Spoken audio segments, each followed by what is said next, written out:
3D. You want burgers, hot dogs, some chicken, and ribs.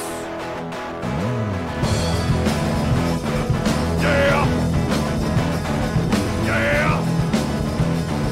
Yeah!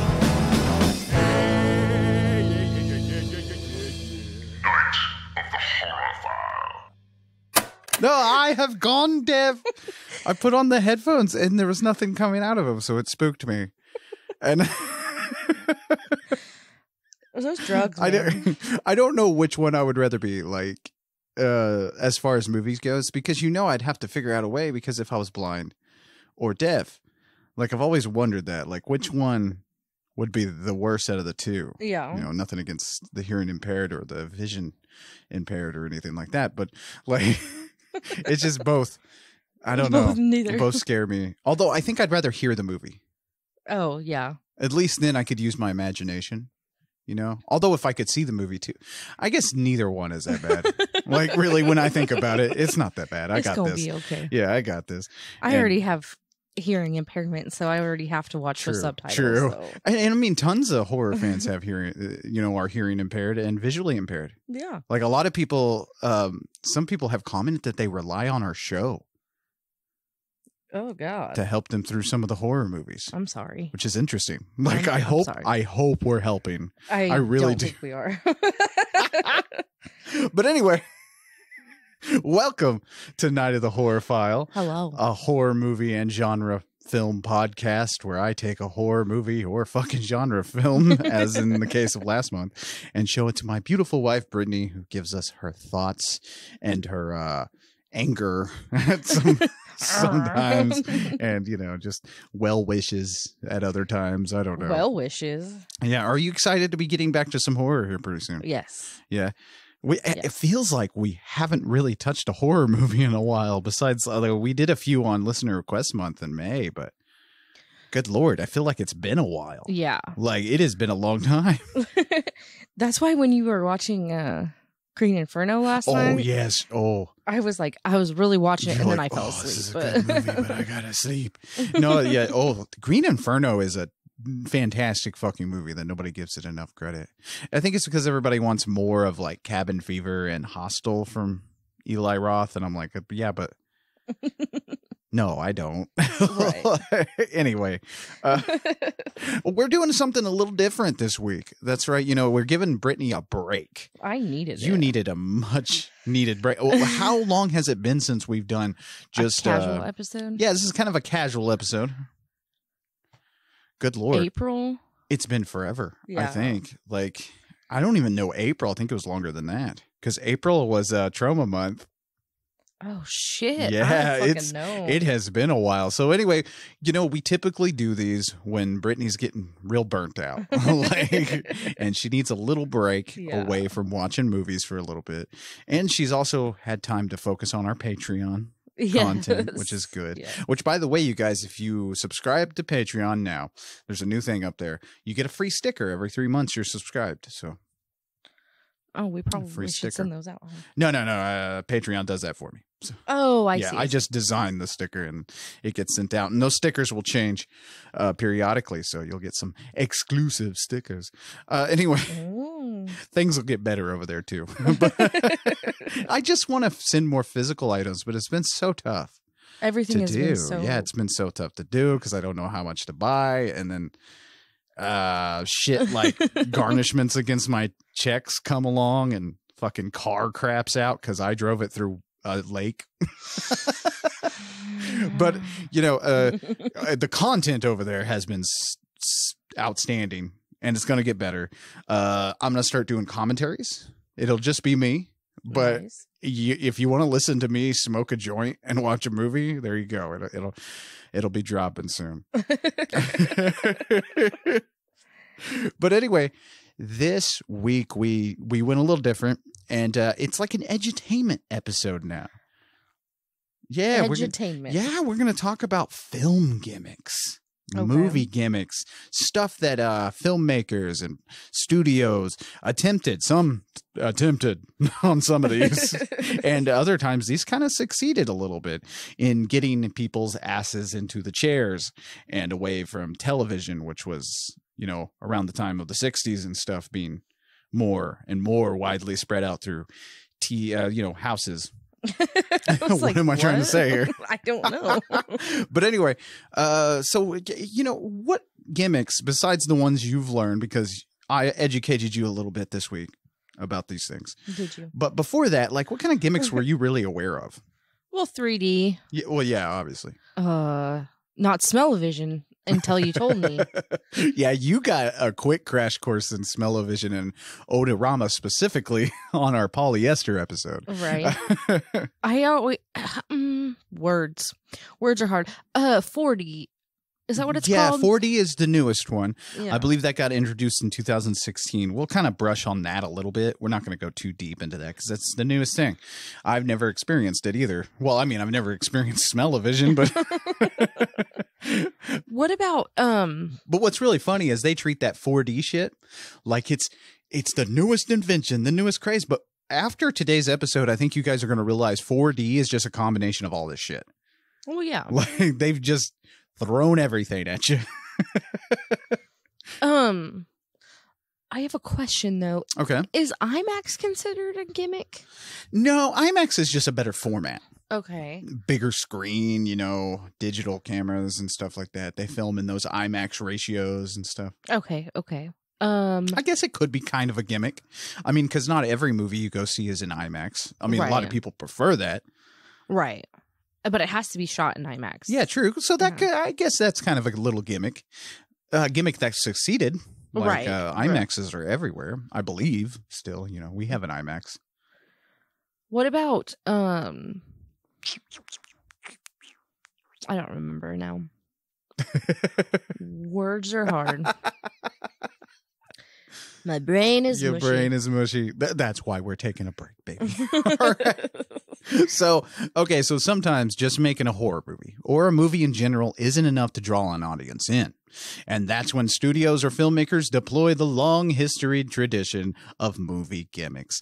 As we saw with the reemergence of 3D technology from, it came back in style in the early 2000s. And then, of course, we got the 3D TV. Remember when that was like the rage, man? Yeah. Everybody wanted that 3D TV. Now it's like, I don't even fucking give a shit about that. No. I'd be so mad if I had to put glasses on every time that I watched. Well, you didn't have to. You can switch it on and off. I had a 3D TV at one point, and guess what? I never used the 3D. Because it probably was shit. Well, you had to have a 3D player. Oh. So you gotta get the 3D TV. You gotta get the 3D the player, and then you got to get the 3D Blu-rays.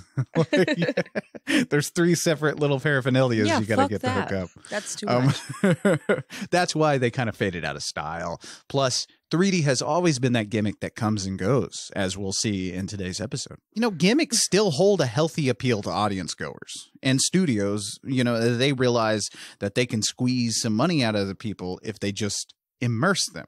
You know, that's the main point of all these things, is just to get the audience members' participation up to where they feel like they're part of the show. You know, yeah, everybody loves to do that.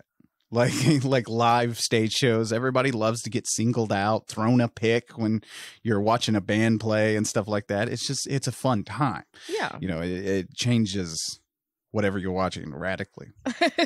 Right. It makes it more entertaining. It really does. You know what I've never understood?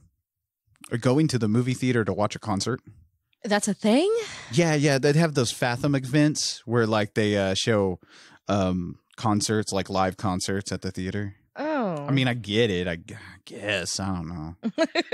I don't want to pay $20 for that.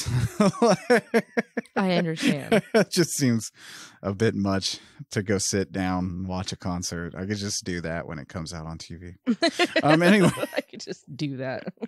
Anyway, most film snobs don't really discuss 3D, smell-o-vision, or emergo. You know, not a lot of these people that are like diving into the Criterion collections are really wasting much time on being like, you know, the 3D movie House of Wax really did, you know, nobody does that. So today we're doing that. Okay. And in fact, a lot of people don't know that a few gimmicks, you know, especially one that we'll discuss today, is very important to film.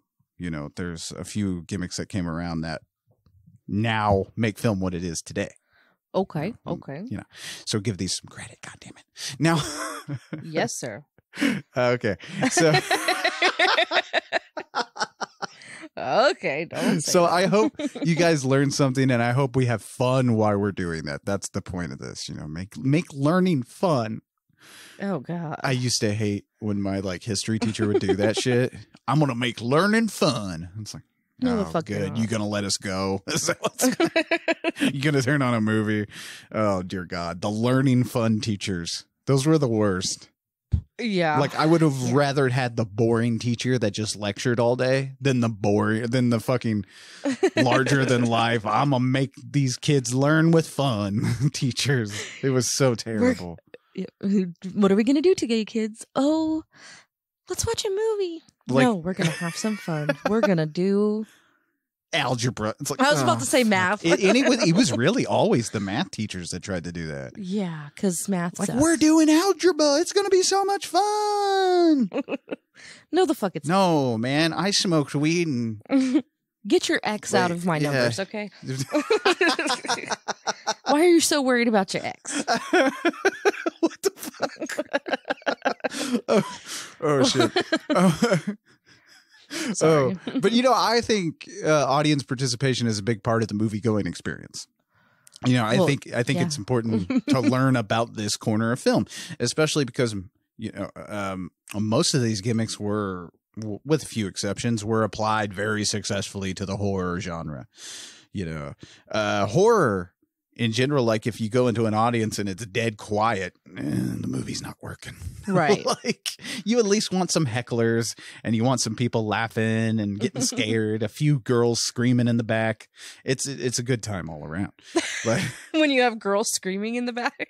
yeah, there's always that one person just screaming their ever-loving mind because something is scaring them so much, and you're like, why did you come? Right. Like, well, you should have stayed home. Right. Is she okay? Why are you so scared? Oh, so before we begin, since this is more of an edutainment series, let's cite our sources so we don't get fucking sued. The books. Now, these are books I read years ago. The books Hearing the Movies, Music and Sound and Film, History by Rob Demir, James Buller, and David Neumeyer.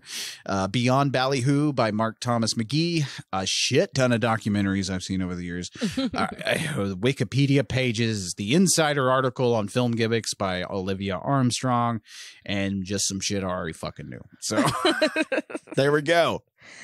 That works. Okay, some shit I already fucking knew. Okay. Don't worry, you guys. We're not going to be doing like some murder podcasts and reading directly from a book and not citing it. So.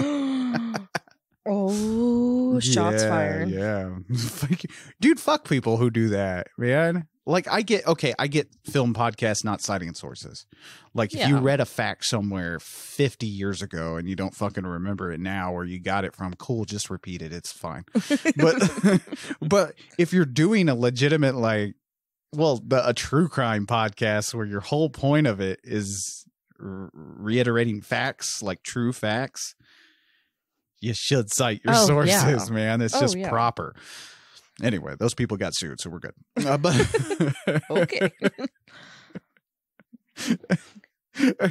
so you ready to learn? We're gonna make learning fun. I guess. Oh, someone just turned off. It's like, fuck, they're learning this week. Lee thinks he's a teacher. I am not a teacher. I am not a teacher, you We guys. By the way, you guys, it is the 3rd of July. And people, it's Oklahoma, so people are firing guns off and blowing Firing guns? firecrackers. Oh, no, that doesn't happen until tomorrow. But people are firing firecrackers off, so no, we are not recording from a war zone. We are just, that's firecrackers you are hearing all around you. Sorry. Sorry. But horror has always had audience participation. Like I said, going to see a horror movie with an audience has always leaned into the more communal experiences. Crowds cheer the final girl, throw popcorn, and yell, "Don't go in there." Dumbasses. And of course, react to the grisly gore splashed upon the screen. It's a giant draw to horror movies. I think some of the best horror movies I've seen in the theaters have been the ones that are like, well, jump scares, man. Those are fun. Oh, yeah. Those are the best ones to go see in the theater for me, because like it's just so much fun to get that reaction going, and everybody around you has it too. And then everybody kind of looks at each other and laughs a little, it's a fun communal experience. There's always that one guy who's soured up sitting there. Why is everybody making noise? But now, the Rocky Horror Picture Show is a good example of that. That teaches us that sometimes the most fun we can have at the theater is with each other. Cheering on, reciting lines. It's fun as fuck. Oh, yeah. Dressing up, being a part of the show, not just going to observe it. Movie gimmicks come and go. When they are here, we all have a bit of fun, so none of these are really that bad, like something that like, oh God, why'd they do it? Or anything like that. Right. It's just a fun little novelty. Sometimes they also improve the art of film itself, because not all gimmicks die, as is the case with sound. That's right. Sound was a gimmick in itself. Now, when Edison invented, that's right. I'm learning. Yeah, are you learning? I am. Is it fun? No. Okay. Oh, okay. So when Thomas Edison invented the moving picture, movies, he had already invented the act of recording. Recording sound with his phonograph. He always thought if he could unite the sight of his moving images with the sound of his phonograph, that he could create the illusion of life itself. It's so funny to talk about this and then think back, like, because we take movies for granted now. We take the mechanics of movies for granted. Mm-hmm. And so thinking back then, somebody's like, if I could only combine sound with this moving picture, I could be God. Did you think that they really thought they were going to be God, though? I think Thomas Edison, in all his stilling ways, really did think he was Jesus. I'm just saying. Okay. Oh, anyway. But okay. Shots fired at Thomas Edison. What did Thomas do to you? Shots fired history edition. Oh, God. I'm getting lamer by the minute here. Back then, though, the idea of bringing life, to pictures of a person were amazing in itself. But the idea of that same person speaking to you through the screen would have blown people's minds. Would have or did?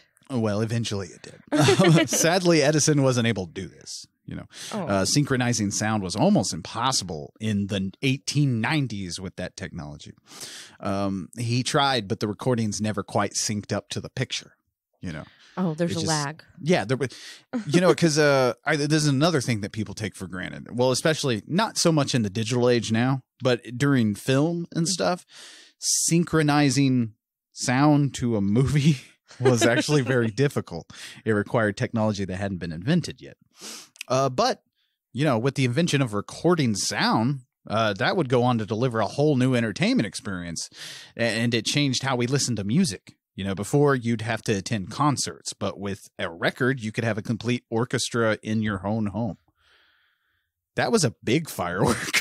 It scared me. People are celebrating the birth of a nation or something. I don't know. And now we have, the music industry from that. That spawned a whole thing, and that's a whole separate podcast. Right. Now, in the early days of cinema, you would attend a screening to see amazing dramatic stories told through silent pictures. Have you seen a silent movie? Yes, you have. Yeah, I know you have. Come on. Yeah, Haxan. Nosferatu. Oh, really? Yeah. We ought to do a whole month on silent pictures. Nope, not doing it. It'd be the most peaceful month you've ever had. Like episodes that are like 20 minutes long. I was going to say, how am I supposed to like? We could literally cover silent horror movies in like one episode. It wouldn't be that hard because there's really nothing to them. But like, those silent pictures were amazing on themselves, especially like I just said it, Nosferatu, man. Like, I feel like that's the like silent horror movie from 1922. It was. Holy shit. And yeah, and it was just it's still. It gets you still. Like you watch Nosferatu with the lights off in the dark, that shit's scary. Like, oh, really? Yeah. Well, especially because you don't have any like voices. You just have music. Dun, dun, dun. Wasn't Schindler's List a silent movie? No, that was. What movie am I thinking of? That was Liam Neeson. That was decades later. Schindler's List? Schindler's List came out in the 90s, man. Why did I think it was a silent Because it's movie? in black and white. They made it look like an old classic film. Oh, I'm dumb. I'm Yeah, sorry. it's okay. It's about the Holocaust. Well, obviously. I had a friend fall asleep during Schindler's List. I don't think I ever saw it. No, If I did, saw I it. didn't pay attention. It's quite moving. Oh. Holocaust. Isn't it like 4 hours? I wonder if long? anyone's waiting for me to make a Holocaust joke because it's not happening. But anyway. Sorry, everybody. I guess that was the joke. But some would argue acting during this time as a silent picture was much harder, as you'd have to convey emotions and, yes, horror through body language and physical acting. I mean, the two biggest ones, my favorites, are Buster Keaton and Charlie Chaplin. Yeah, they're the best. Nope, don't know who they are. We're going to have to create a whole separate podcast just to teach you film history, I feel like. But I don't want it. Eventually, I'll sit you down and make you watch a Buster Keaton movie and a Charlie Chaplin movie. They're comedies. How long do you think we're going to be doing this for?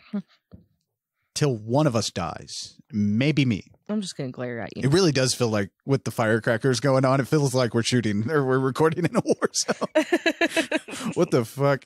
This is weird. Anyway, there's a fountain. Anyway, there's going to be so many odd pauses during this. Sorry. We're supposed to be learning about movies. But anyway, the words the characters spoke in these movies, if there was dialogue, those would appear as titles on the screen. So you know, like these little, you've seen the jokes and stuff where it pops up what they're saying and stuff, then goes back to the movie. Those were called titles. So it was also kind of like you're reading a book too. Those were called titles. Oh, I hate the way you just said that to me. What did I? Like I'm dumb. Like no, I didn't say you were dumb. You just might not have known. I'm teaching. I'm educating. Well, I'm not fucking the teacher, so. Damn it. You don't have it bad, have it bad, have it bad. You're hot for a teacher? No. No? No. Fuck. All right, anyway. And if the movie required a score, though, often that was played live by musicians in the theaters. Theaters would have to hire their own musicians at one point in time. That's too much. You know? That's too much work. Very much. Now, these musicians had a pretty big job on their hands because they were essentially scoring a film as they sat in the pit for the audience. Yeah. You know, now for the hearing impaired, the acting was important, but for the hearing, the music made the movie that much more enjoyable. So it's very interesting.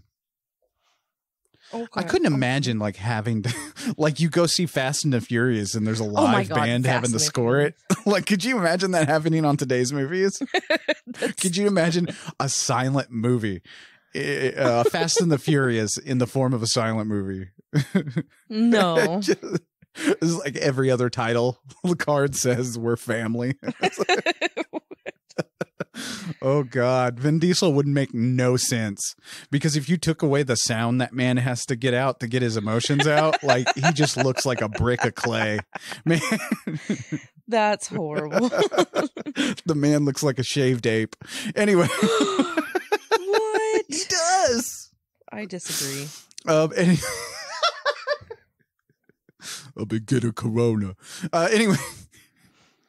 Anyway, during all this, inventors were accomplishing what Edison couldn't: You know, people working in the background with new technology and a better handle on electricity. In 1919, Lee DeForest was awarded patents that would lead to the first combination of sight and sound. And Joseph Tchaikovsky in 1922 gave the first reported U.S. demonstration of sound on film with a motion picture. Yeah. Now, okay, what I'm saying here is basically they figured out a way to combine the music with the movie. I got you. I understand. All right, cool. I think I'm learning something. Now, the invention was taken, you know, where else but to Hollywood, making sound our first movie gimmick. That's right. Like I said, this is a gimmick. Isn't that funny? That is funny. Yeah. Now, it doesn't seem like it today, but it definitely was considered just a fad when sound on motion pictures arrived. Most Hollywood studios agreed, who needs sound? You know, everybody loves a silent picture. One studio had different thoughts, however. Long before they were ruining DC comic properties, the Warner Brothers, Harry, Al, Sam, and Jack were in the movie business. Just getting started, making their little pictures.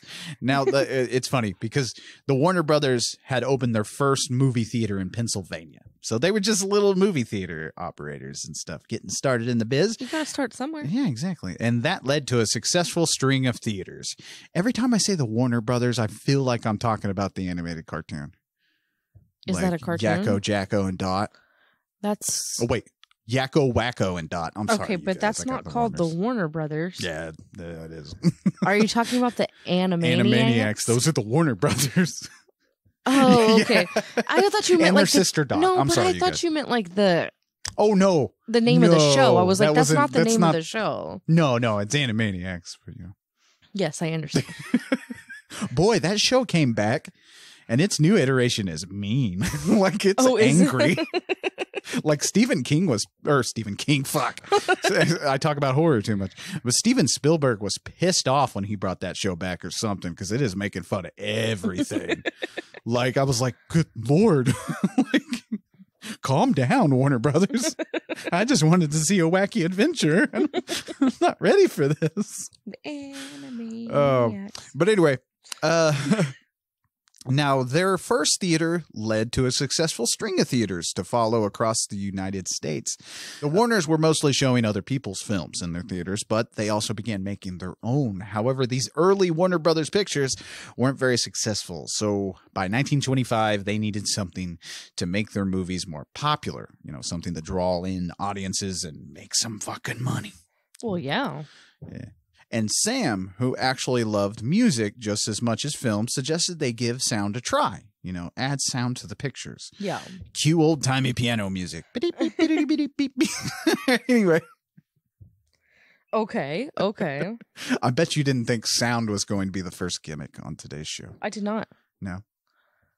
I probably should have read your notes, but no. I did not know that was going to be a gimmick. So this idea started small, first with the score that accompanied the picture. You know, many theaters couldn't afford the fucking musicians to play during a movie, but by I'm sorry, I feel like that would be very expensive. Well, it was, because imagine this, like, to have a movie showing and have the music going, you have to hire a whole band. Yeah, like a whole band. Or just one piano player. Like, piano? Yeah, back then it's piano. Piano didn't come till later. Oh, okay. You really... I was like, wait, what? That's not real. That's not a real fact. What? No, this is just I just made that up.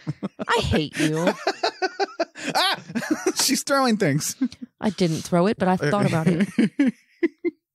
Anyway. And you'd have to have enough room to have, like, a band. Yeah. So the smaller theaters were pretty much fucking out. Like, if you had, like, a tiny theater, it's like you're getting the one piano player, which, could you imagine that guy just getting loaded and playing pianos? Why does he have to get loaded? I don't know. I just imagine a really drunk guy playing piano. Then he might not get paid. Hey, everybody. I don't think he talks to the people.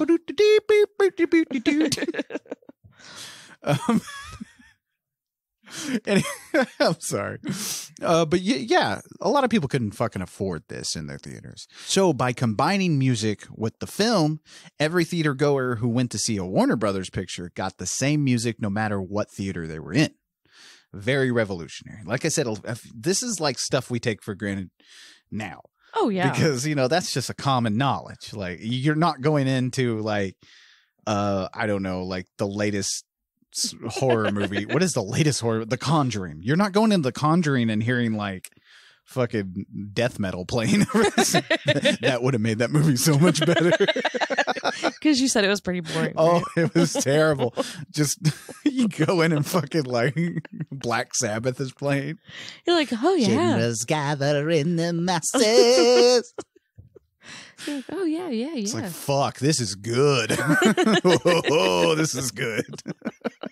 Would you even understand that movie without dialogue? I don't know, but you throw some death metal or like Black Sabbath over that shit, that would have been badass because there's so much like satanic scenery in that movie. Oh, somebody removed the score to the Conjuring movie and put in Black Sabbath. Like, okay. Satan love it, spreads his wings. You don't know that song? Yes, I know that song. Oh, that song's so good. I just don't know why you're so excited about it. Because, like, you suggested something. You suggested something, and now I'm running with it. I'm going to replace the score. Did I suggest that? No, did I? Yeah. Who suggested it? Was it Satan? No. I mean, I guess it could have been. We need more positive, representation of Satan in our movies. What about a horror movie where Satan has to battle Jesus? Would that be a gimmick? Yeah, there you go. I'm gonna make a movie where Satan is plagued by nightmares of Jesus Christ. What? Oh my god! It's like The Conjuring. Only a group of Satanists have to stop the Christians. Yeah, I mean, they need to get on that. Christianity is real. Now, Now, those films were called Vitaphone movies. Vitaphone meaning the sound of life. I don't believe you. No, for real this time. For real this time. For real. And this next is not a joke either. But the first film that was a Vitaphone picture was Don Juan, the romantic adventure of a famous sword fighter. Now, Huzzah! Huzzah! I don't know what what came out. On God. That's really what I was thinking.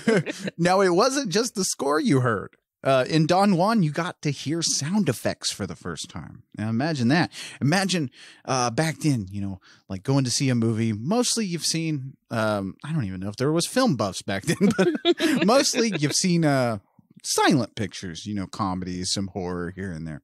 Mm-hmm. But you go into this movie, you sit down. Not only is the score being played, and where's the band? Oh my God, is this witchcraft?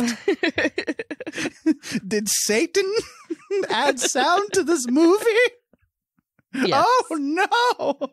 And then not only that, you're hearing sword clangs, like ching, ching. It's just like, oh my fucking God! It's too loud. I can't be in here.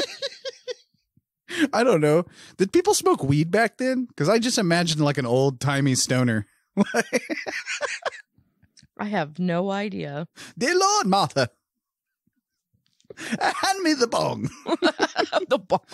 I don't think they had bongs. If they had weed, I don't think they had bongs. Hand me some of those marijuana cigarettes. Yeah, there you go. But... Shit. I can't stop giggling. But, all those sounds were synchronized perfectly with the film, making it probably the most exciting thing you could have seen back then, which is it's interesting to think of how audiences probably reacted to that shit. But Don Juan was Don Juan. It sounds like somebody's creepy uncle. Don Juan was a big financial success, and Thomas Edison's dream of combining the phonograph and movies finally came true, only without the phonograph. And eventually, his moving picture of a person would talk for the first time. That's very interesting. Oh. Yeah. Meanwhile, in the Legion of Doom, other studios were brushing this off as just a fact. just a movie gimmick. The idea was, well, first of all, and this is kind of a legitimate concern. The bands. You're going to put them out of a job. Yeah. You're going to put the drunken piano player out of a job. And now your actors are going to have to learn lines. Yeah. Now people are going to learn lines, and your big masculine hero might have a voice that sounds like this. And that's, legitimate concerns I can see. But at the same time, they were like, this is a fad. This isn't going to catch on. But also, with the invention of the sound on motion picture and the score being there, obviously talkies were on the horizon. Talkies were the nickname of a film where not only could you hear the soundtrack and sound effects, but you could hear the actors speak for the first time. It's an old school term. They called them talkies. Dun, dun, dun. Yeah. I don't know why that would be such an I was experience, like, but well, again, you're kind of, we're just used to this shit. Right. Dialogue is such an important part of a movie now. Right. Like, and even so, it's such an important part of a movie that when people don't do any dialogue in scenes and stuff, or in a whole movie, like now it's considered artistic. Like, but then it was the standard. It just was. Yeah. It's just very funny. Now, the film The Jazz Singer was actually the first that Warner Brothers put out, the first talkie. But as I said, this is a fad, and people were like, it's just going to fade over time. Who needs sound in the pictures? It's very weird to say that, isn't it? Right. It's very weird. Right. Charlie Chaplin, that lovable tramp, even battled against talkies. Well, not. He wasn't beating up people making talkies, but Chaplin couldn't fathom having speech in his films. That was one thing that he was because, as I said before, his comedy and Buster Keaton's comedy and stuff like that, largely physical. And therefore, like, he felt like it would not transfer well if he's delivering dialogue. Oh, I see what you mean. Yeah, so because they focused on the physical so much. Right. That he was pure emotion in that character. Like if you watch the old school movies with him. Now, Chaplin then came to an impasse in his career. Become the old-fashioned miser in movies and fade away, or stick to his guns and accept modern technology. And with his film, often cited as a masterpiece, he chose both. Good. Very interesting. In the film, Modern Times, in fact, you can, throughout that movie, it's poking at the Great Depression that was going on, because the Modern Times came out in 1936. Okay. Now, in that movie, he more puts the blame on the Great Depression and stuff and how the world's growing more cold on technology, which watching it today is very eerie. Because we are living in a cold world due to technology, in my opinion. Right. So he kind of, I'm not going to say Charlie Chaplin predicted today's problems, but kind of in that movie, if you take it that way. Only in that movie, it's more industrial and machinery and stuff. That was the modern technology then. So it wasn't the robots taking over? No. It's sort of. Because in that movie, voices are heard, but they come from speakers that drown out any of the people's conversations and stuff. It's a very almost pre-dystopian genre dystopian movie. Oh, wow. Like, I love Modern Times. It is a very good movie to watch, and it's actually very funny. Like, I think not a lot of people want to give those movies a chance because, it's old. 1936. Why do I want to watch that? I have The Conjuring to watch. But why do they sound like that? I don't know. I don't know. I imagine them as like little like troll monsters that come out of like, I don't know, a movie case. But anyway,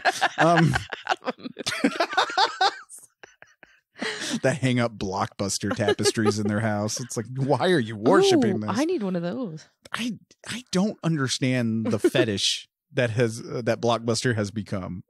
Like, I don't get it.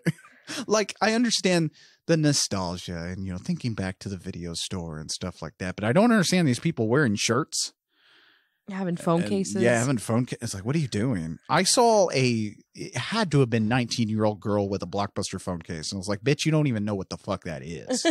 First of all, take that off your phone. Anyway. Damn, I called 19-year-old bitch. Jesus Christ. Not to her face. No, but Modern Times is a fantastic film. And if you guys don't give those movies a chance, you really should. Because it is a very funny movie and very thought-provoking. But you know, the underlining meaning of having machines talk rather than humans is what I was getting at with you, how you were saying the robots taking over. Oh, yeah. Technically, yes. Oh. That was pretty easy. Yeah, that is what Chaplin was pointing at. But anyway, the most revolutionary moment, though, comes at the climax of the film. Now, the Tramp, you've heard me refer to him as the Tramp so far. That was his most famous character. Look up Charlie Chaplin, the Tramp, as I'm talking here, and you'll see a picture of him. Okay, I see. I know who this is. Yeah. I've seen this before. People have posters of Charlie Chaplin now. But that character, like I said, was physical. You know, Right. You never saw this character talk. Never. Oh, yeah. And so in this movie, that moment comes at the climax of the movie. That sounded sexy. Oh, wait. I have a question. I'm sorry. I'm gonna interrupt you. I have a question. Okay. Is this where mimes came from? Mimes are a whole separate thing. Like, that's a whole extension of clowns. Like, I know, but did they come from silent films? Sort of. I mean, I don't know. You stumped me here. I don't know if, well, I don't know I'm sorry, listeners, that I don't know the gene when mimes came about. The history of mimes. I don't know why it just popped in my head. That's a good question, though. I don't know. Like, I honestly don't know. I have silenced him. Interesting. This is very interesting. I have silenced him. The podcast is over. It's really hard to make a joke about a silent character. Like, it's just this. It's like, well, how do you make a joke? Anyway. They're like, what? It's what? Yeah. It's what? They can't hear anything? Exactly. But anyway, in the movie, at the climax of the picture, the Tramp has been hired as a waiter and finds himself a performer at a restaurant. Now, when he's about to perform, he loses his cuffs where he has the lyrics to this song stuffed. You know, he loses it, and he has to go on without the words. That's right. Without the words, he must perform, though. What follows is again, that old-timey stoner probably shat his pants because the Tramp spoke for the first time. Now, the words are gibberish. The words Charlie Chaplin uses are gibberish. It sounds like maybe it's French, but it's just him speaking gibberish. And that's what's funny about it. Oh, okay. Because the song he's singing is in another, like, he's supposed to be singing that song, but he's just spewing out some gibberish. It's fucking hilarious. Okay. But, you know, after that, he retired that character. You know, it's just the moment of the film where no one has spoken until he does. And it's funny because with that, he proved that not only could he still do physical comedy and stuff, he could also use dialogue and make it funny. Right. You know, so he chose both. Good. Now, he wouldn't, I think he only did maybe one picture after this, which was The Great Dictator. And it's also one of my favorite films. He makes fun of Hitler. Nice. We got in trouble in school for showing The Great Dictator. My history teacher showed it to us. Oh, shit. Because someone got very upset because Hitler's in this movie. It's like he's making fun of Hitler. It's supposed to be like, fun. I thought America had come to the agreement that anything making fun of Hitler is a good time. Right. Like, I agree. Yeah.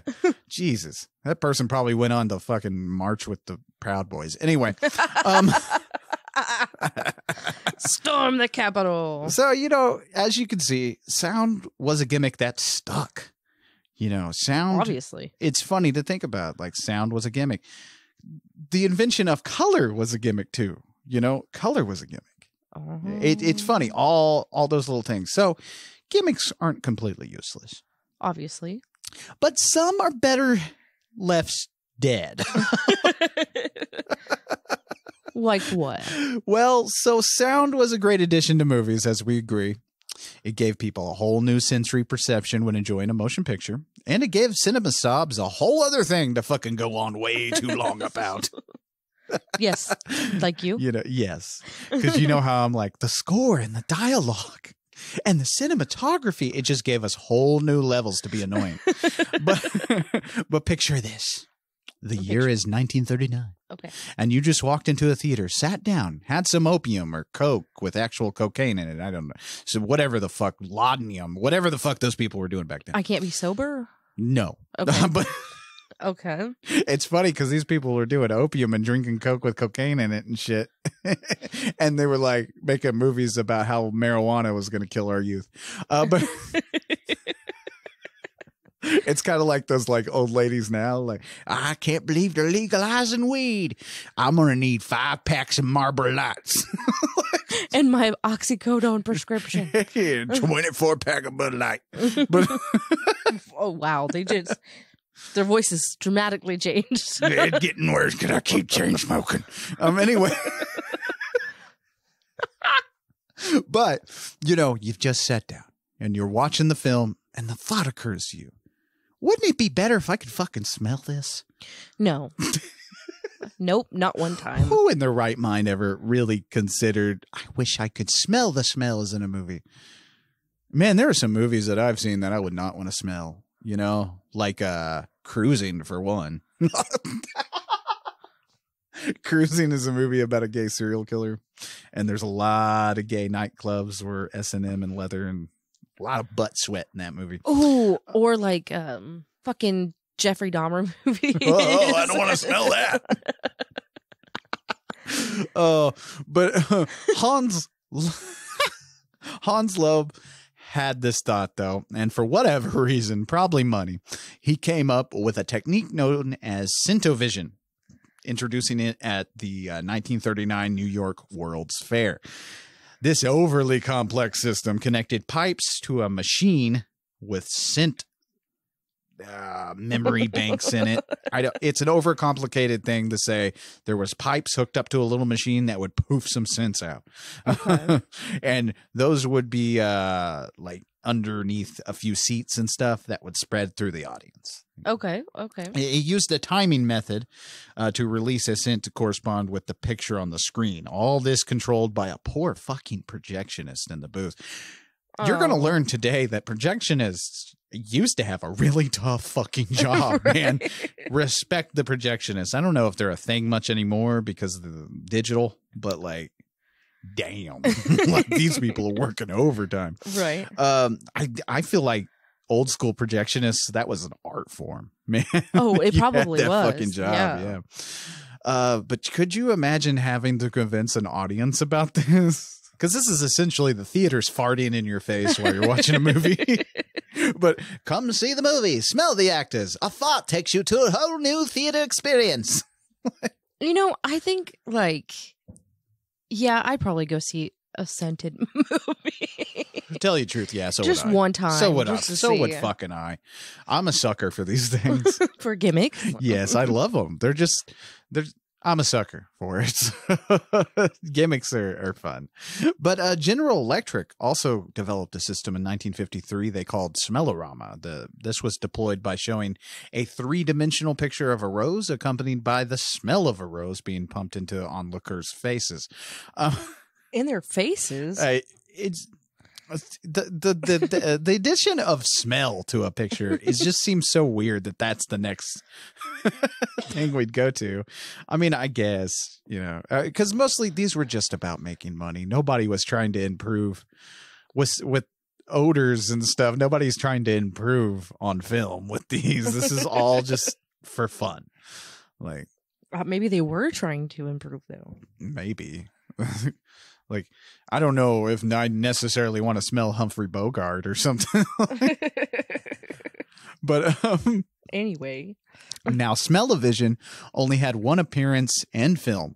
The 1960 film Scent of Mystery, starring Denholm Elliott, Peter Lorre, and Elizabeth Taylor. It's about a mystery novelist played by Elliott who discovers a plan to murder an American heiress, played by Elizabeth Taylor. He enlists the help of taxi driver, played by Peter Lorre, who I fucking love Peter Lorre. We've got to do a Peter Lorre movie on this podcast. Okay. But he hires him to travel across the Spanish countryside in order to stop the crime. Now, at certain points of crime, I like the way you said that. now, at certain points of the film, the characters are seen doing things like eating a peach and enjoying coffee, smoking a pipe, and other things. If you watch this movie without the smells and stuff, it's so funny because you can tell they're forcing it. Like, because there's part where Peter Lorre and Denholm Elliott are sitting there at a cafe, and he's like, "What are you drinking?" And he's like, "Coffee, very strong coffee." And he drinks this coffee for like a minute. Trying to emphasize. That's the funny thing about some of these gimmicks and stuff. If you watch the movie without the gimmick and the movie revolves around the whole idea of that gimmick, right? It's so funny because it just doesn't make sense, certain parts. But anyway, now when these scenes happened, they would use the smellorama contraption to pump in various smells such as roses, wine, gunpowder, peppermint, shoe polish, gasoline, perfume, which there were certain scents that kind of for certain characters. The perfume was for Elizabeth Taylor's character, and then the pipe tobacco was for the killer. Like, there were certain scenes where you'd see the shadow killer and he's always smoking a pipe and stuff like that. Oh, okay. Yeah. I wonder how they got these scents to... I don't know. That's very interesting. Because that's something we'd have to turn to How Is It Made? Right. Remember that old show? Yes. My favorite was the jelly beans. I could have watched that for hours. People making jelly beans. Oh, yeah. It fascinates me. Oh, yeah. But it is very interesting, how you would get a smell. They had brandy in this movie, the smell of brandy and stuff. Oh, wow. It was very interesting. Ads for the film proclaimed, first they moved, 1895. Then they talked, 1927. Now they smell. Oh, okay. A sensation. See what I did there? The film opened at the Cinestage Theater on January 6th in Chicago, 1960. The Cinestage Theater? The Cinestage. See what I did there? That's funny. Now that's funny. Now, the first problem was the cost of installing this thing. It took an estimated $25 to $30 per seat to install and use Smell-O-Vision. Oh my gosh. Keep in mind, this was during the time when tickets cost less than $1. Then the problem was with the mechanism itself. Now, I said it was a one-time use, and it was at Cinestage. They used the official Smell-O-Vision contraption, that thing where it had pipes running underneath the seats to the Cinestage, there's so many little different buzzwords, to the Smell-O-Vision contraption with all the scents and stuff. Well, certain theaters were showing Scent of Mystery, but they were doing it on the cheap. They figured, why sit here and pay this much to install this thing underneath the seats when we could just pump in the sounds through, or the smells through the fucking AC system? Oh, fuck. Which, of course, the smells were vague and very light. Oh, so, I was thinking it was going to be horrible. Yes. They thought too much. Well, no, half the people didn't smell this shit. The whole point of this movie was the smells. So, of course, it didn't work. Surprisingly.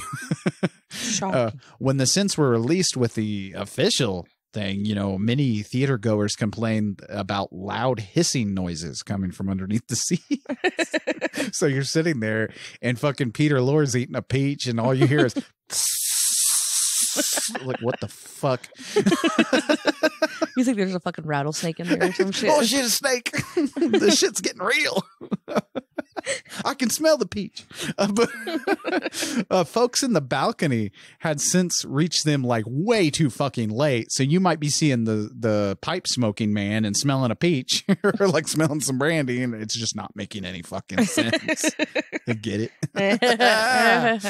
Oh, but you know, some parts of the theater, the smell was too faint, causing audience members to sniff very loudly during a movie. Just imagine that. It's a quiet part and you just hear, I don't smell any. I can't.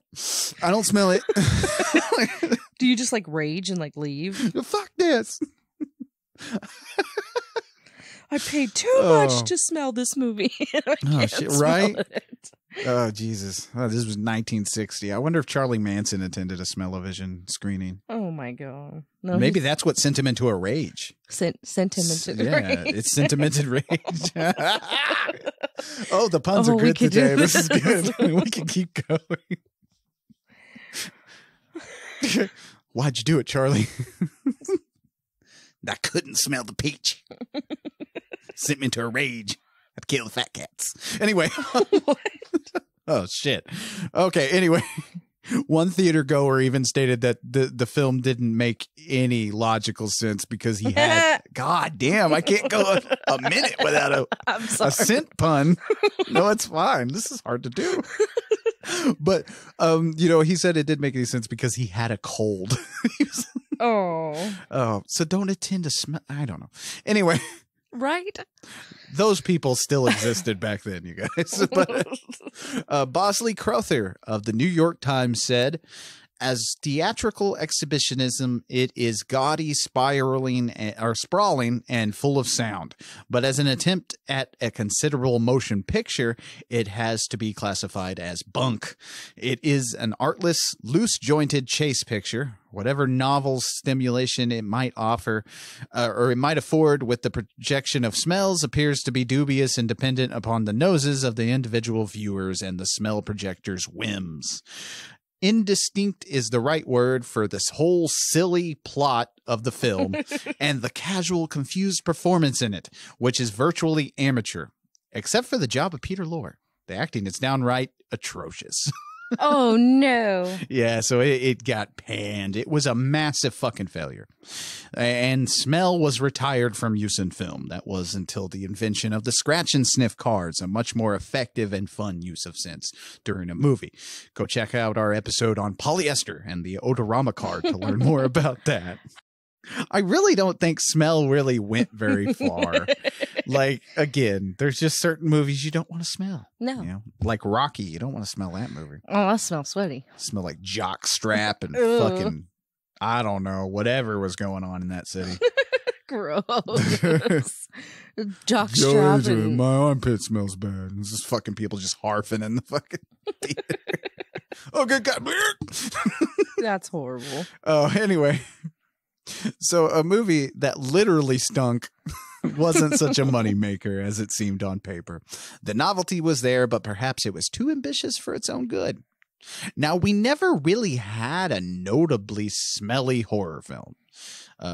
You know, like I said, I can't even remember. I think there was one, but I can't remember the fucking name of it. But A24 did release a series of candles based on film genres, you know, with horror smelling like mandarin, clove leaf, cypress, suede, and cinnamon bark. You know, you can still buy those. That's too candles. much. Yeah, it's weird. Oh, wait, is that one candle or different candles? It's one candle. That's too much in one candle. It's too much combination of scents. Yeah. Yeah, what are we doing? We doing that jupe thing where it smells like my vagina? That fucking candle. What? Yeah. What's her name? Goop. I'm sorry, Goop, not Jupe. Like, Jupe what? is the brand of perfume I used to wear in high school. But Cologne? Cologne, sorry. Oh, my God. Whose brain is mushy now? Mine, apparently. But anyway, that if you guys want a cheaper alternative to that candle, because I think that thing costs $50, it literally smells like the black Halloween candles you could get at Walmart. Like... Okay. Yeah, I love those smells. But anyway, horror relies on timed events on the screen to shock and scare the watcher. So seeing a creature from the Black Lagoon and smelling fish the entire time would be more of an annoyance than an appeal. That sounds really gross. Yeah. But what if the creature came off the screen and right at you in the theater? You know, you'd be scared out of your fucking mind. cue up old-fashioned stoner. The fish is coming off the screen. Anyway, and that's just what 3D did for the horror genre. Oh, I see what you did there. You see what I did there? Yeah, I saw it in 3D. I saw it in 3D. Did you ever see a movie in 3D? Okay, so I really had to think about this. Okay, I did. Uh-huh. Could I tell you what movie it was? Nah.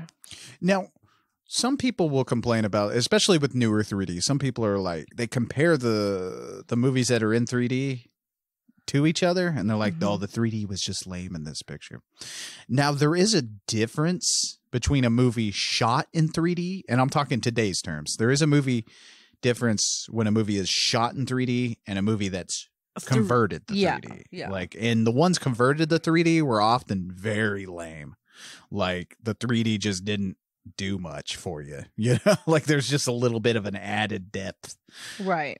But, you know, movies shot in 3D were the ones that were pretty effective. You know, like My Bloody Valentine remake. That was the first 3D movie I ever saw in theaters. Was this is a really stupid question, and I don't know if you know the answer to it, but was Jennifer's body in 3D? I don't think so. Because for some reason I was thinking that. No. I never saw that in theaters. No, Jennifer's Body was the movie that we saw. We got to see a midnight premiere. I will say, if you didn't like Jennifer's Body the first time, you definitely need to revisit it. Yes. It is... I hated the movie when I first saw it, but I actually ended up loving it when I bought it on Blu-ray and watched, especially the unrated edition. It's good. But anyway, now the basic elements of 3D were introduced around 1833 and 1839. You know, it was with the invention of the stereoscope, revealed to the public in 1838, where we get the classic representation of 3D. Now, a typical stereoscope, because, you know, those old school 1833 and 1839 things, it mostly required you to cross your eyes. Oh, damn. The same thing with a magic eye picture. Remember those from the 90s and stuff? Where it was like a jumbled mess of like different pictures put together and you had to cross your eyes to see the sailboat or something. Oh, okay. Yeah, I know what you're talking about. Kind of like Where's that. Waldo? Yeah, those. Okay. That's an old school 3D. Now with stereoscope, that provided each eye with a lens that makes the image seen through it appear larger and more distant than the other. And usually it also shifts its apparent horizontal position so that for a person with normal binocular depth perception, the edges of the two images seem to fuse into a stereo window, basically creating a 3D image. Now, if you look up these old stereoscopic viewers, like it's a big wooden contraption that you hold up kind of like binoculars, and there's a little stick that comes out and you put the image there, and then you get to look through it, and it projects a 3D image. Oh, it's you know, pretty neat. It's kind of the same way a viewfinder worked. Remember those little viewfinders? Yeah, kind of the same thing there. Oh, okay. Same technology there. But you know, in layman's term, what I just said, it's basically two separate images that would overlap each other. Now, it was applied to film in the late 1890s, but the cost of making stereoscopic film and the eyewear was way too costly and complex, so it was kind of impractical at the time.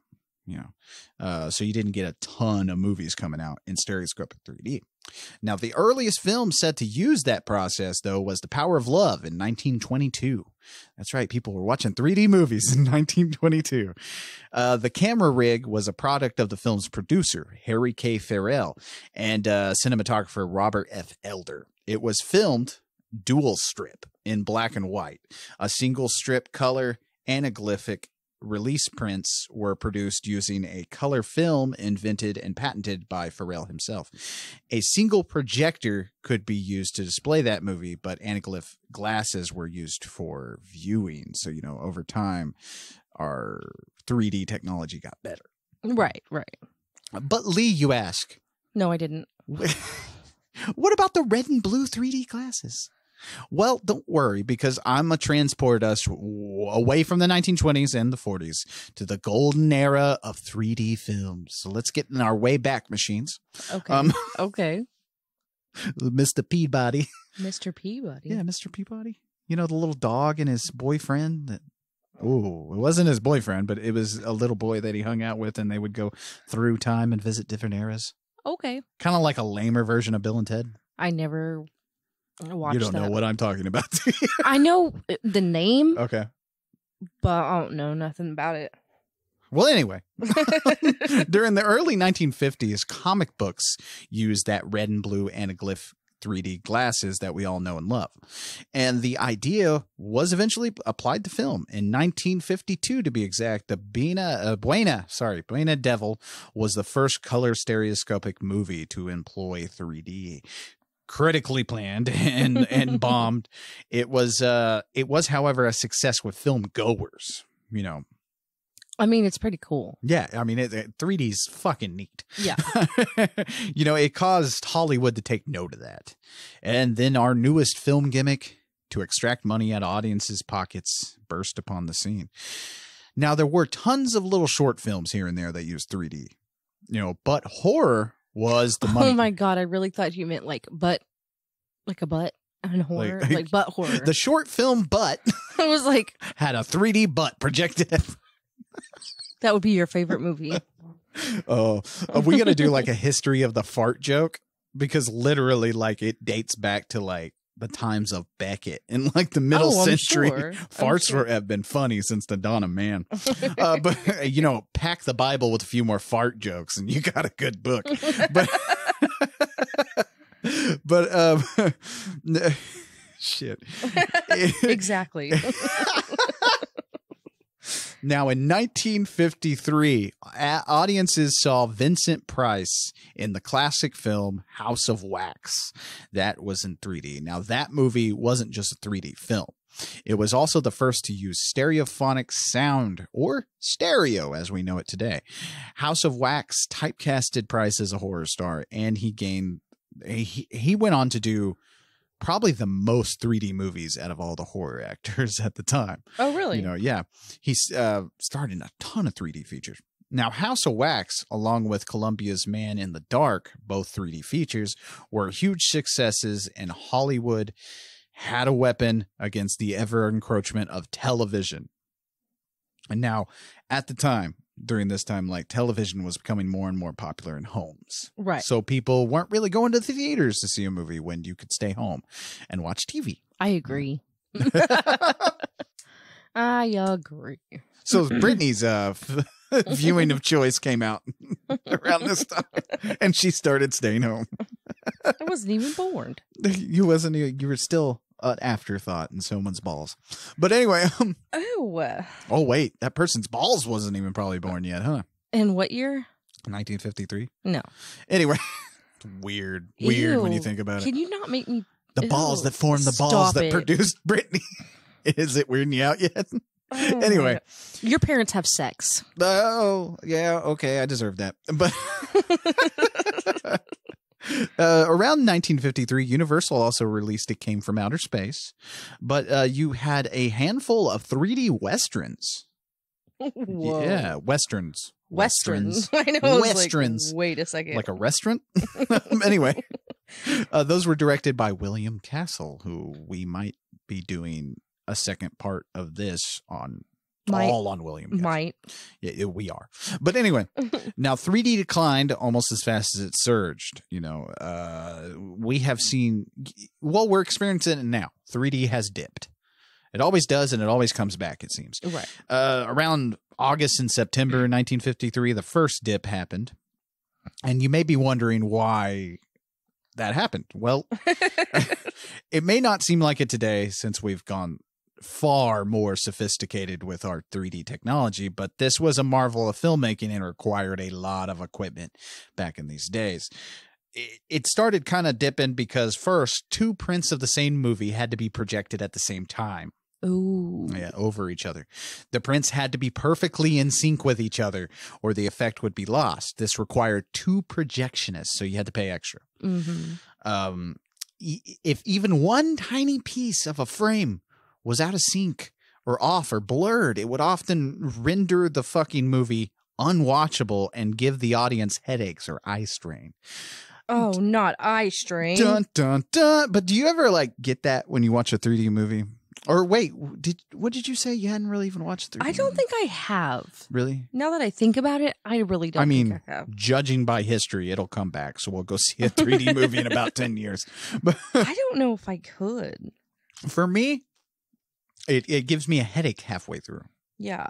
I mean, I love 3D movies. They're fun. But then I'm like, oh no, I'm getting car sick. Like that's the feeling I get when I watch one of these. But anyway, the directional screen, in fact, because at the time they used these directional screens where you had, you could sit on any part of, well, they still kind of use that, where you could sit in any part of the theater and see the entire movie. Oh, now, yeah. These screens kind of rendered the sides unusable with 3D. Because you couldn't get the effect unless you were dead on looking at the movie. Mm-hmm. So then those seats remained empty and you lost valuable ticket money. Oh, damn. Yeah. On an expensive movie. Yeah. A mandatory intermission was required to give the projectionists time to prepare the second half of the film. Mm-hmm.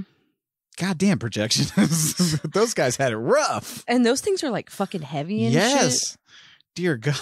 Can you imagine 2 projectionists just sweating away so somebody could watch some fucking Vincent Price come off the screen? Well, at least they get to watch the movie. Maybe. I don't know. I feel like it's like a doctor, like a gynecologist. They've just seen so many vaginas at this point. It's just not even a thing. That's a weird comparison. That is a weird way to go with projectionist and gynecologist. Didn't expect that. Both are awesome things, is what I was getting in movies and vaginas. Now, They're awesome until they're not. What? If you're a gynecologist. Oh, yeah, I get you. I was like, wait, what? Ooh. But anyway, you talking about the movie Teeth? No. Can you imagine if Teeth was in 3D? Those severed dicks just falling out at you? Oh, God. That would have been funny. Anyway, now in December 1953, it popped back up again. It came out of the dip a little bit. By this time, theaters realized if you flattened the movie screen, the movie was easier to show to a larger audience. So the second wave of 3D had some very good and memorable films. Dial M for Murder, the Alfred Hitchcock film, considered one of the best examples of the 3D process.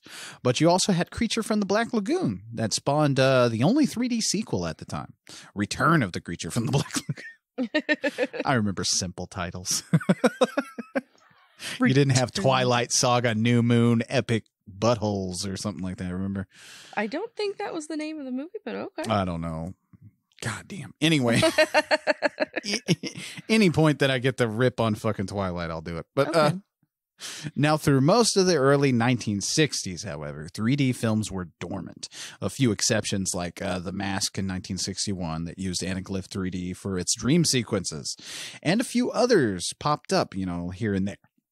But it wasn't until Ark Oboler introduced the world to what he called Space Vision 3D. These films were made using a special triatoscope lens. Say that 10 times fast. Triatoscopic, I think is what it's called. Okay. Lens, which was the gold standard for 3D movies for nearly 30 years. Space Vision films were printed with 2 images, one above the other, in a single like ratio format, on a single film strip, and they needed only one projector fitted with a special lens to show to the audiences. So the projector got a break. Good. You only had to pay for one. So already your cost is going down. This is commonly, the way these would do it, it's commonly referred to the over and under technique, and it eliminated dual projectionists. But 3D, of course, as a gimmick, mostly faded into obscurity once again after this second wave.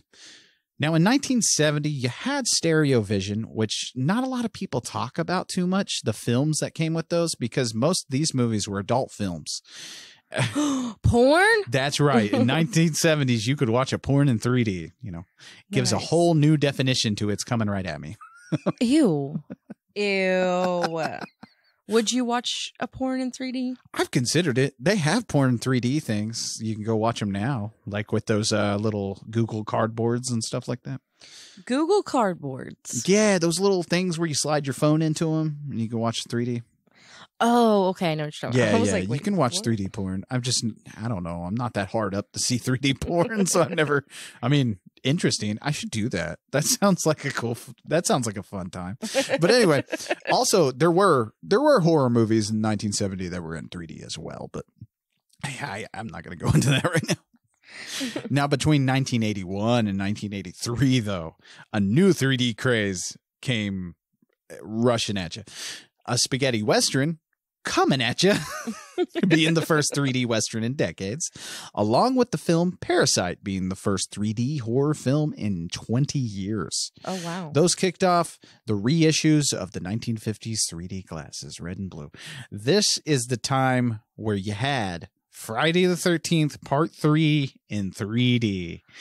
Dun, dun, dun. And a lot of movies that started coming out around this time dropped that in 3D part because that's like a long-ass title. And they went with like, well, Jaws 3D, the third Jaws movie. I was about to say, was that the third one? Boy, that movie sucks. There's a lot of horror fans. I like it because it sucks, but like there's a lot of horror fans that will defend that movie like to no end, and I'm like, it's not a good movie. You can you can admit it's hot garbage and still like it. It's fine. Right. That's what I do. And then Amityville 3D, which in Amityville 3D they used the 3D to an annoying standard. Like there was 3-dimensional flashlights coming at you and shit. What the hell? It was like all over the place. A lot of these movies, when they would do 3D parts for the movie, it was quite obvious. Like you'd have yo-yos coming at the screen, sticks coming at you and stuff like that. So they tried real hard. Oh, yeah. Now, have you ever, like, with the red and blue glasses, have you ever looked at anything 3D like that? Well, yeah. I've seen 3D things. Yeah. I mean, that sounded weird because we see 3D. Anyway. Oh, yeah, we do see it. I think we see in 4D, don't we? I don't fucking know. I don't know. I'm not getting into that philosophical shit. But I've seen 3D images. I had to have seen a fucking 3D movie. I had to have. The earliest thing a 3D I remember was this comic book about vampires that was in 3D, and it was like a black and white comic book with the red and blue lines and stuff. Oh, that's cool. I loved it, man. I loved looking at that thing because it was the first experience of like drawn gore and 3D and stuff coming off the pages at me. I thought it blew my fucking mind when I was a kid. But when I worked at the movie theater, we had cool 3D glasses that were not the red and blues. They're just black glasses. Yeah. Those eventually came later. Those glasses, the difference between those. Now red and blue obviously works on, one image has got the red lines and the other image has the blue lines, and they're kind of separated a little bit. That's why if you watch those things without the glasses, it's very blurry. Oh, okay. Well, with those glasses that came around the 2000s, those glasses work on polarized light, where like one shows the vertical polarized light and then the other lens shows the horizontal polarized light. It's actually quite a fascinating process. That's awesome. How they did that. Yeah. That's why those movies are a little dim. A lot of people complained about those being like, they're more dim than if you watched them regularly. I think the last 3D movie I watched in theaters was the movie, the Kong Skull Island. That came out. What was that, 5 years ago? Did you see that with your parents? Yeah, I went and saw that. That was the last 3D I didn't know that movie was in 3D. Mm-hmm. But, in 1985 and the 90s, stereoscopic films were actually, they were released and made. A lot of times these were relegated to theme parks, such as Walt Disney World, where you could see Michael Jackson in 3D. Universal Studios, the Terminator ride and stuff like that. But in 2003, the last and definitely not final wave of 3D came back in a big way with tech advances and the IMAX screen and cameras that were formulated to shoot in 3D. Gone were the red and blue glasses and the dual projectors, and in with those glasses we just talked about. Right. I figured it out. Okay. It was Monsters vs. Aliens. Oh, okay. That was in 3D, huh? And My Bloody Valentine. Oh, so you saw that too in 3D? Yes. That was fantastic, man. Yes. You got Tom Atkins in 3D. Right. I didn't know about Tom. He was the sheriff in in that movie. I don't remember. You got one of the Winchesters farting around in there. Oh, okay. It's a good movie. There was a Final Destination that was in 3D. Oh! I forgot about. I saw that in theaters too. That was fun. Good Lord. Toy Story 2. Yeah. Well, there was a time where everything was in 3D there for a while. 2009 has a list. Even movies that weren't like shot in 3D, there was like 3D sequences. Like I remember one of the Harry Potter films had that. Yep. Yeah. That's what I was just looking at. They had that at the end where it told you to put on your glasses. The inn? Yeah. The drive-in? No. Just the end of the movie. Oh, the end. I thought you were saying the inn. I was like, the inn? I was like, the drive-in? I don't think, could you watch a 3D movie at a drive-in? I don't think that would work. I don't know. Drive-in screens are already kind of dim. That's true. That's why if you go to the drive-in, a lot of drive-in movies have to be bright, you know? Right. Yeah. Avatar was a big one in 3D. Yeah, it was in 3D, yeah. I remember people telling, I never saw that in theaters, but I remember people talking about that like that was the best 3D movie that came out. Sure. I slept through the whole thing. I don't think we saw it in 3D. We saw it in IMAX. Yeah, it was okay. When they hit the thing they were looking for and they called it unobtainium, I was like, oh, is this the same guy who directed Terminator 2? Is this what I'm doing here? Okay, anyway. Enough Avatar hate. You wanted to hear a funny movie that was in 3D? What? Kenny Chesney. It's Kenny Chesney, Summer in 3D. I guess if you want to see Kenny Chesney in 3D, that's great. That's a good time. That's fucking weird. Yeah. I bet there was no Westerns in 3D. I don't William know. Castle gave us that. But anyway, the one thing that kicked it off, and I don't know if you remember this, but the things that kicked it off was those, I called them museum pictures, because they were like history documentaries and stuff. Those were in 3D. There was a huge rash of those. Oh, yeah. In fact, the one that started it, pretty much got it rolling, was James Cameron's documentary Ghosts of the Abyss, which was him, the Titanic one.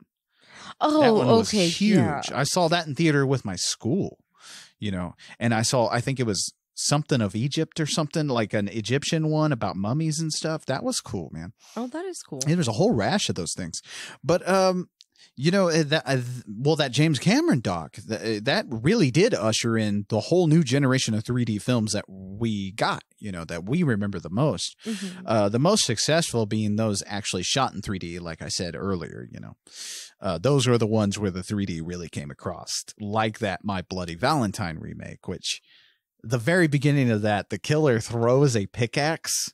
Yes, and that I remember pickaxe comes right off the screen at you, and that effect was perfect. Oh yeah, it was. It got me because you automatically like duck, like you pull back because it's coming right at you. Like that was good, man. It would be worth the time to invest in a 3D movie and get My Bloody Valentine on 3D just to watch that again. That was the one that sticks out the most to me. But I remember when I was younger, though. I do remember actually this, not just that comic book I told you about, because 3D wasn't a new thing to me. But I remember they rebroadcast Creature of the Black Lagoon on TV in 3D. Oh. I remember that was such a big deal. Like the grocery store we went to was giving out 3D glasses for that. That's cool. Yeah, it was a big event. Like, I don't know if you remember that, because I remember when television events were a big fucking deal. No. Like that's something you don't get anymore, especially with streaming and stuff, really.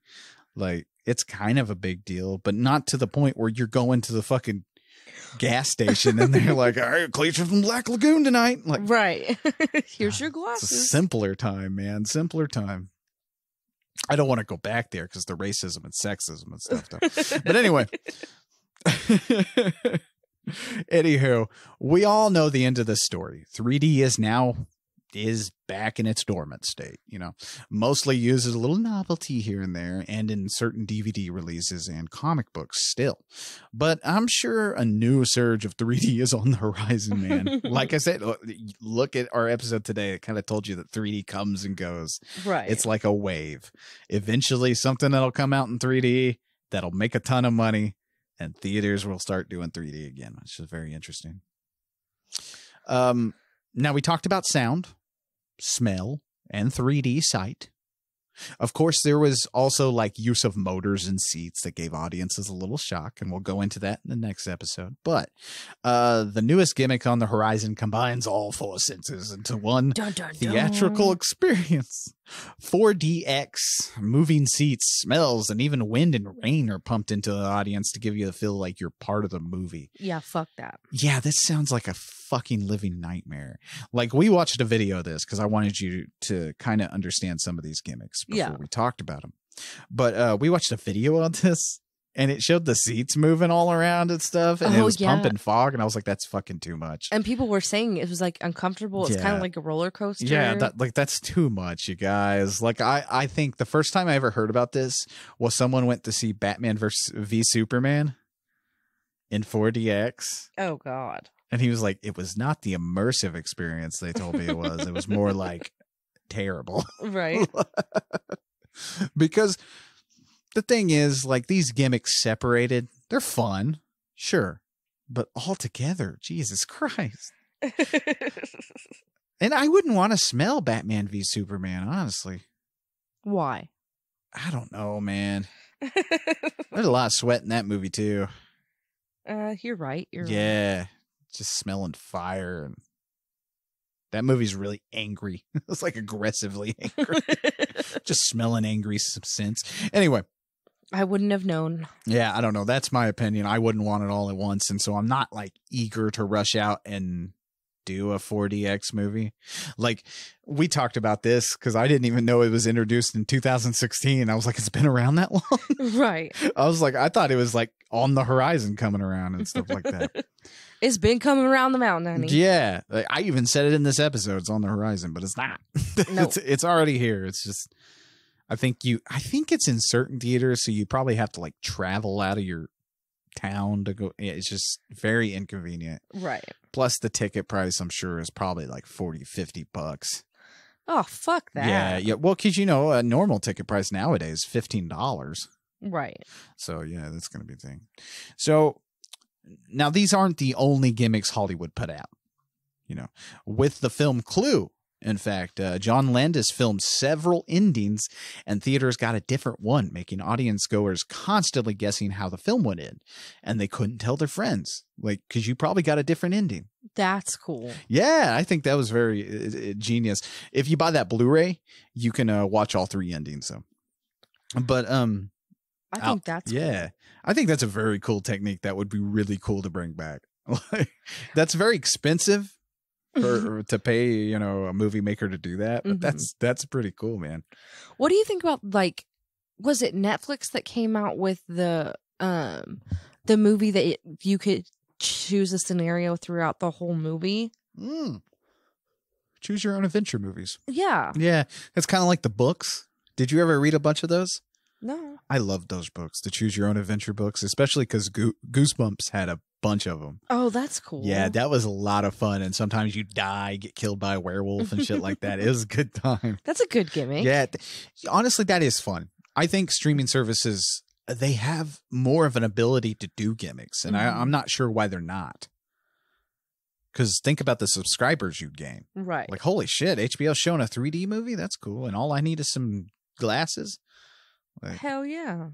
It's interesting. Like, I think they have the ability to do a lot more gimmicks, but they're not really going for it. Because they're pieces of shit. No, I'm just kidding. Whoa. I mean, most of the gimmicks they're doing now are like, you get to see a penis go in a vagina. And it's like, okay, good. We've had porn since the hundreds. Okay, calm down. Yeah, you just like... Just now, I don't know. I don't get why people get shocked about penises going in vaginas. It's just such a high American thing. Like, because most of these films are French and they've already been released in France for like a decade. And we're just now getting them. It's like, oh my God, did you hear the willy goes into wee wee? Do you remember like during quarantine when that one show came out, or was it a show or a movie?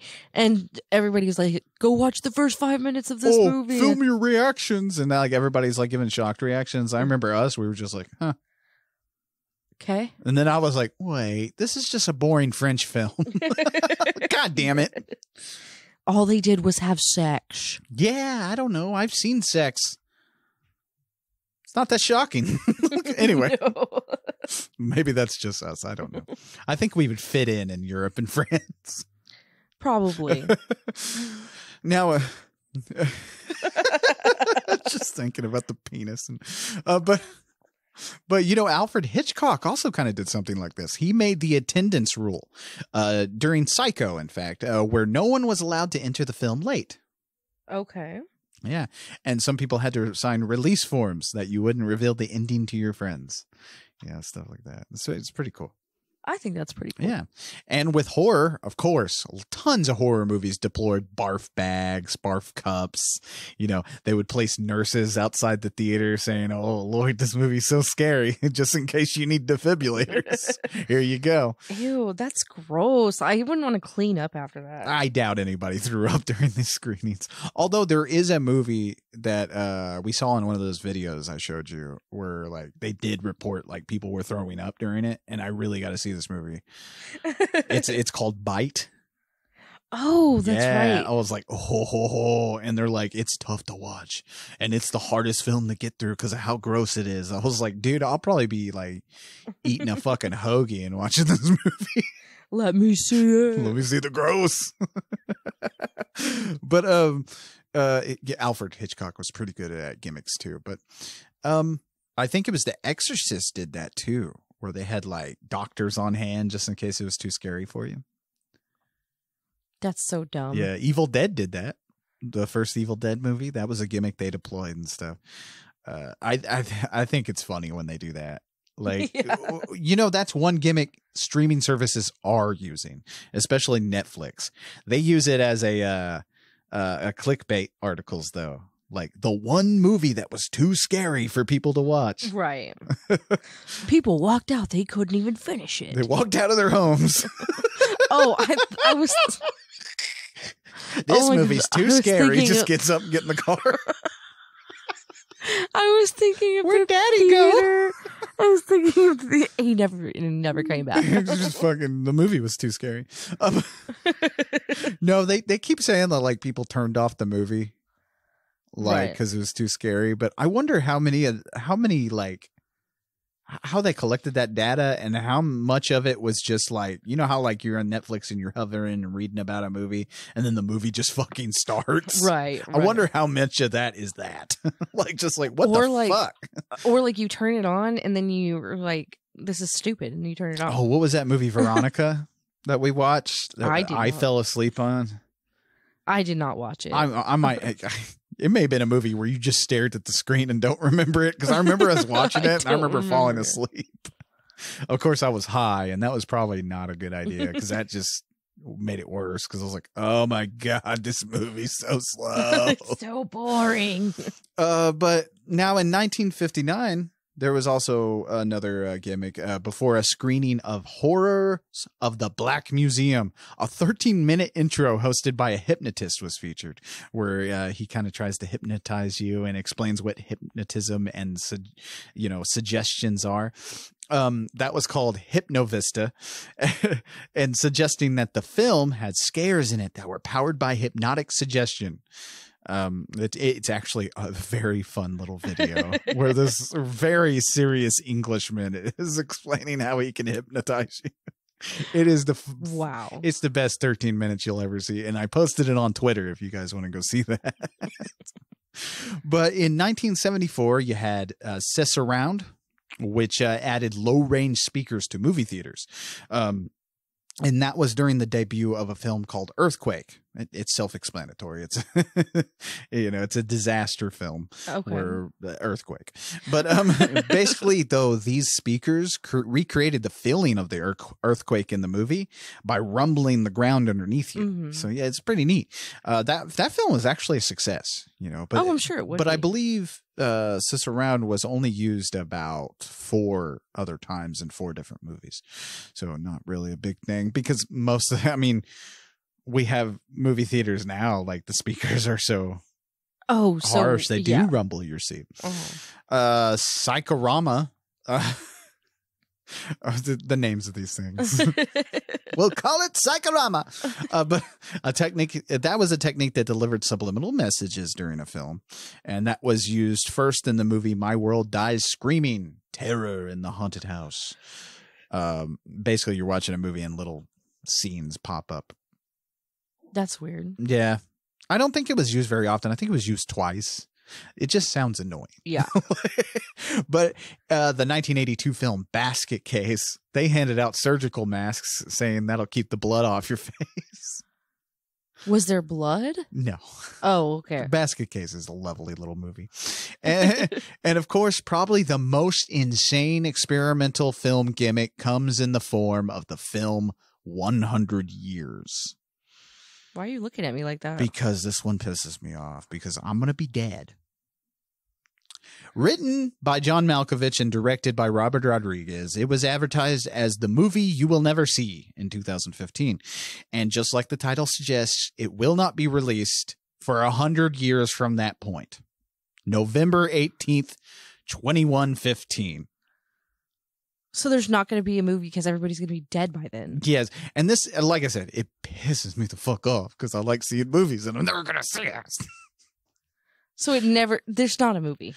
Really, it's not anything to really get all excited about. It's a short film starring John Malkovich, and it was made as a gimmick to coincide with Remy Martin's Cognac, which apparently will take 100 years to properly age before it's released.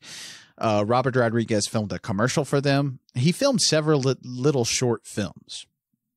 And basically they picked one for the commercial to show. And then they picked one to lock away in a vault. And Robert Rodriguez said they locked away the one he loved the most. So he's actually very upset about it. But yeah, we'll never see this fucking movie, you guys. You just want to see it because you can't. Yeah. I bet it sucks. I'm just going to say that. I bet it's worse than Batman v Superman. It sucks ass. Even though I love Batman v Superman. Like I said, it's okay to admit a movie's hot garbage. It's going to be okay. There's going to be lots more movies by There was a movie, and I can't remember who directed it. It's called The Boy, that follows, it's a movie made, I think, over 20 years, and it follows a boy from childhood into a young man. Is it a documentary style? Sort of, yeah. I have seen that one. It's boring as fuck. And I'm like, it took you 20 years to make this, man. This movie sucks. Was there something special about this movie? Not really. It's just a gimmick. That's really stupid. Yeah, there are stupid gimmicks. Now, there was one man who was the king of all this. A showman. A gimmick genius. His name was William Castle, and that's where we'll pick up next week on part 2 of Movie Gimmicks. So what'd you learn this week? I learned that I want to see a smell movie.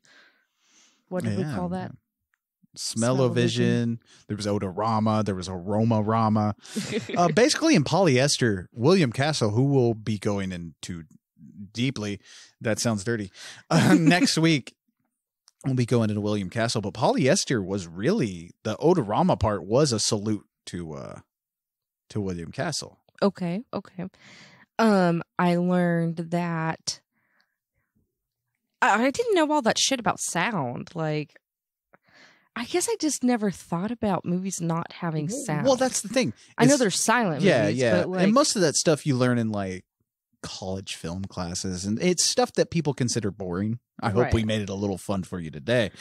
But I think it's interesting to think about. It's stuff we take it for granted when we plant our asses in a theater seat. Right. Because this is all I've ever known. Yeah. So I don't know. It's very, what I know. Yeah, it was very interesting to think, your Matthew McConaughey movie might not. So much had to go into movies before we could get Matthew McConaughey. All right. Imagine me not talking. I'd be boring as fuck. Kind of like those Buick commercials that he's in. I was driving a Lincoln before they paid me. Oh, was it a Lincoln? I think it was a Lincoln. I don't fucking know. He was just sitting there. I love celebrities driving commercials. They're so relaxing for some reason. Why are they so relaxing? It doesn't make me want to buy a car. It's just like, I could use some Matthew McConaughey like waking me up and stuff. That could be my alarm. Wake up, Lee. It's time for work. All right. Just get up and brush your teeth now. Make sure you put on clean underwear. See, everybody wants like Morgan Freeman to narrate their life. I'd go for Matthew McConaughey. What about the guy that says motherfucker all the time? Samuel L. Jackson? Yes. That would be fun too. Just motherfucker. Just I don't know what the hell he's doing now. Shaving his balls or something. Whoa. How much hair is there?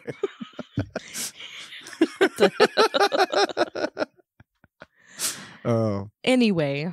No one talks about that part, about someone narrating your life, like the embarrassing moments. He took a shit for 45 minutes. Morgan Freeman narrating your sex life. It was hot in the room, and so he lost his hard on. It's funny because it's true. It was only too hot, but that's not what she thought. She thought it was her. Anyway. He said, I'll get it back in a minute. But he never got it back. Anyway. That's what I learned. Okay. What did you learn? I learned that... I don't know. I learned that I've learned too much. Yes. I agree with that. Too much. Right. And you know, all these things, horror benefited greatly. You know, House of Wax might have just been another horror movie when it came out, but that 3D tacked on and stuff, that little gimmick kind of pushed it into more of a mainstream, right? And really got people to notice Vincent Price as a horror movie star. You know, that movie without Vincent Price, I don't know, it's not that great. Like, Vincent Price makes that movie. Oh, along with Charles Bronson's in that movie. That was like one of his earliest movies and stuff like that. So I kind of want to see this movie. House of Wax? Yeah. It's one of my favorite Price movies. That and Mask of the Red Death is my other favorite Vincent Price movie. That sounds of course, spooky. I like all of Vincent Price's films because he added such a gravitas to these movies, because he was a serious, like, Shakespearean actor when he started. And then when he got into horror, he just had fun with it. And with the horror genre, he made sure to do a little everything. Like, he did kids stuff and stuff like that, because his idea was, well, you know, if I get to everybody, then my legacy lives longer. Right. You know? That makes sense. Yeah. Like, that's why he's with the Muppets and shit like that. That's cool. Yeah. Vincent Price is a cool motherfucker, man. We got to do like a whole episode on Vincent Price sometime. But anyway, that's our little edutainment episode. We hope, I really sincerely hope I didn't bore you guys to tears. I'm not crying, but I'm a little sleepy. I think it was a fun episode. I think we had fun here. I think we got to discuss a lot of stuff. I think we learned that we don't want to smell our pictures. Maybe.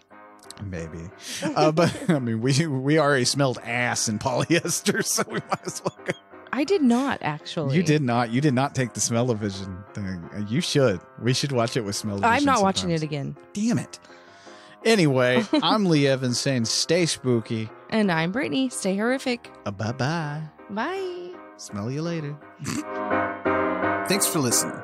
To get a hold of us and submit your stories, fan mail, and death threats, you can find us on Twitter, Instagram, Facebook, and nightofthehorrorfile.com. Our theme song was written and performed by John Brennan, used with permission. Find John at shopjb.bandcamp.com and at badtechno.com. If you like what you hear, leave a good review wherever you listen to podcasts, and share the show on your social media. See you next week.